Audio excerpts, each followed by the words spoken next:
Reuniões de assembleia, partimento do pão. Essa reunião é referida como sendo a principal reunião da assembleia, também é chamada de a ceia do Senhor, 1 Coríntios 11, 20. Nos evangelhos, a ceia foi instituída, Lucas 22, 19 e 20. Não confunda com Páscoa, que são os versículos anteriores. Em Atos, foi celebrada. Em Atos 2, 42, 26, estavam todos reunidos para partir o pão. Nas epístolas aos Coríntios, foi exposta. 1 Coríntios 10, 16 a 17, 1 Coríntios 11, 23 a 26. Então, nos evangelhos, instituído o partimento do pão. Em Atos, celebrado. E nas epístolas aos Coríntios, exposta essa ceia do Senhor. O propósito da ceia do Senhor é simplesmente relembrar a sua morte, como ele pediu, fazer isso em memória de mim, Lucas, mesmo em Lucas 22, 19. Nós não vamos à ceia do Senhor para relembrarmos nossos pecados. Nós vamos para nos lembrarmos dele. Isso não é um mandamento, mas adquire força de um mandamento num coração que o ama. A afeição por Cristo fará com que o crente responda a esse pedido. O partimento do pão não é chamado de reunião de adoração, mas a recordação do sofrimento do Senhor na sua morte não pode senão invocar a adoração dos corações dos santos reunidos para participar da ceia. Quando o Senhor a instituiu, eles fizeram 3 coisas. Eles agradeceram, Mateus 26, 26 e 27. Eles fizeram referência às Escrituras, Salmo 113 ao 118, Mateus 26, 29 ao final. Eles cantaram um hino, Mateus 26, 30. Disso aprendemos que ler passagens pertinentes nas Escrituras, cantar hinos e dar graças tem seu lugar no partimento do pão. Aprendemos de Atos 20, 6 e 7 e 1 Coríntios 16, versículo 2, que era hábito dos discípulos na igreja primitiva se reunirem no primeiro dia da semana para partir o pão e fazer a coleta.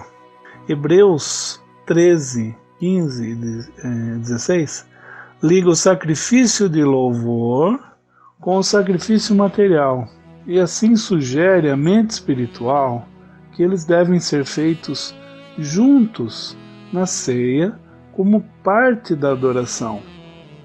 Cristãos se reunindo no primeiro dia da semana não era algo feito apenas em Corinto e Troade.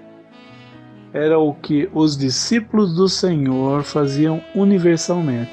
Isso indica o tempo específico quando a igreja deveria partir o pão. Nota, isto não era feito no primeiro dia do Senhor de todo mês, ou a cada quarto de ano, como é prática em muitos círculos cristãos hoje em dia, mas era um costume semanal no dia da ressurreição. Eles não se reuniam para se encontrarem com o apóstolo Paulo, ou ouvir um sermão, mas para partirem o pão. A maneira como a ceia deve ser comida é um estado de julgamento próprio. O apóstolo Paulo disse: examine-se, pois, o homem a si mesmo, e assim coma deste pão e beba deste cálice. 1 Coríntios 11, 28.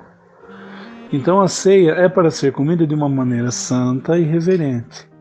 Ele avisa que se nós comermos sem julgar-nos a nós mesmos, isso é importante, hein? Poderemos incorrer no julgamento do Senhor em nossas vidas, citando exemplos como enfermidades, até morte. 1 Coríntios 11, 27 a 34 fala dos que dormem, é morte. Se participar da ceia do Senhor dependesse do nosso merecimento pessoal, ninguém na terra participaria desse emblema, porque ninguém merece por si mesmo.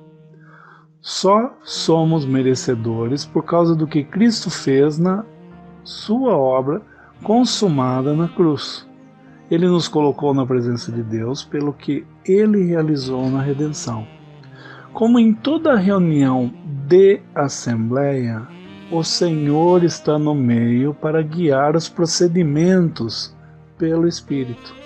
Uma assembleia reunida conforme as Escrituras não terá um ancião ou um homem designado para conduzir o serviço. Reunindo-se e esperando pelo Senhor, Ele guiará um irmão aqui, outro ali, para oferecer gratidão e louvor como porta-voz da Assembleia. Tudo será conduzido espontaneamente, conforme o Espírito dirige. Outro aspecto da verdade, subsidiariamente à característica central da recordação estabelecida na ceia do Senhor, é que o pão que partimos representa o corpo místico de Cristo. Isso está em Romanos 12, 4 e 5, 1 Coríntios 12, versículos 12 e 13, Efésios 1, 22 e 23, Colossenses 1, 18. Depois cheque esses versículos. 1 Coríntios 11, 23 e 26 se refere ao corpo pessoal do Senhor. Lá, corpo místico. Aqui, corpo pessoal do Senhor, no qual Ele realizou a redenção na cruz. Ao comermos o pão na ceia, neste aspecto, temos comunhão com Ele naquilo que Ele realizou em seu corpo para a glória de Deus. Mas em 1 Coríntios 10, de 15 a 17, se refere ao seu corpo místico, composto por muitos membros. 1 Coríntios 12, versículos 12 e 13. Participando do pão neste aspecto, expressamos comunhão uns com os outros, como membros daquele um corpo. Dois aspectos, então: o corpo místico e o corpo físico. Depois medita sobre isso. Já que o ato de partir o pão expressa que somos membros uns dos outros, Efésios 4, 25, em um corpo, somente aqueles que são comprovadamente membros do corpo de Cristo deveriam participar do pão.